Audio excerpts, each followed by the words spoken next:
Hi అండి, నమస్తే. Welcome back to Prabhavati home. Friends, ఈరోజు వీడియోలో సేమియా పాయసం ఎలా చేసుకోవాలో చూపిస్తున్నానండి.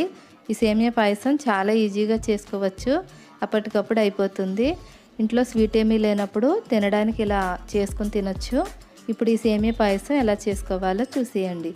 ఫస్ట్ స్టవ్ ఆన్ చేసుకొని ప్యాన్ పెట్టుకొని ఇందులో 2 టేబుల్ స్పూన్స్ వరకు నెయ్యి వేసుకోవాలండి. నెయ్యి కరిగి వేడవ్వాలి. ఇప్పుడు ఇందులో 2 టేబుల్ స్పూన్స్ వరకు జీడిపప్పు వేసుకొని ఫ్రై చేసుకోవాలి. మీకు ఇంకా కావాలన్నా వేసుకోవచ్చండి. ఇందులో నేను జీడిపప్పు కిస్మిస్ మాత్రమే వేస్తున్నాను. మీరు ఇలా బాదం పప్పు అయినా పిస్తా పప్పు అయినా మీకు ఏవి ఉంటే అవి వేసుకోవచ్చు. ఇప్పుడు అవి కొంచెం ఫ్రై అయిన తర్వాత ఇందులో కిస్మిస్ వేసుకొని ఫ్రై చేసుకోవాలి.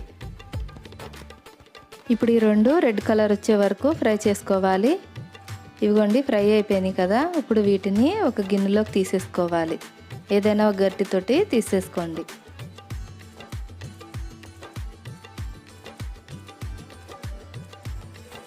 ఇప్పుడు ఇందులో మళ్ళీ ఇంకొక స్పూను నెయ్యి వేసుకోవాలండి. మీకు ఇష్టం ఉంటే వేసుకోండి, లేకపోతే లేదు. ఇప్పుడు 1 కప్పు వరకు సేమియాలు వేసుకోవాలి. ఇప్పుడు వీటిని గోల్డెన్ రెడ్ కలర్ వచ్చే వరకు ఫ్రై చేసుకోవాలి. ఇలా కలుపుకుంటూనే ఉండాలండి, లేకపోతే కింద మాడిపోతాయండి. ఇలా కలుపుకుంటూనే గోల్డెన్ రెడ్ కలర్ వచ్చే వరకు ఫ్రై చేసుకోవాలి. ఇప్పుడు ఈ సేమియాలు రెడీ అయిపోయినాయండి. పక్కకు తీసేసుకొని వేరే ఒక కడాయి పెట్టుకొని ఇప్పుడు ఇందులో 4 కప్పుల వరకు పాలు పోసుకోవాలి. మీరు మొత్తం పాలతోనైనా చేసుకోవచ్చండి, కానీ కొన్ని నీళ్లు కలుపుకుంటేనే బాగుంటుంది. మీరు ఏ కప్పుతో సేమియా తీసుకుంటే అదే కప్పుతో 4 కప్పులు పాలు పోసుకోవాలి. ఇప్పుడు అదే కప్పుతోటి 2 కప్పుల వరకు నీళ్లు పోసుకోవాలి. అన్నీ పోసేస్తాం కాబట్టి ఇప్పుడు వీటిని మరగనివ్వాలండి. ఇవిగోండి మరుగుతున్నాయి. ఇలా ఒకసారి కలుపుకోవాలి. ఇప్పుడు ఇందులో మనం ఫ్రై చేసి పెట్టుకున్న సేమియాలు ఉన్నాయి కదా, అవి వేసేసుకోవాలి. మనం ఫ్రై చేసాం కాబట్టి ఉండకట్టదండి. ఇలా వేసుకున్న తర్వాతే కలుపుకోవచ్చు.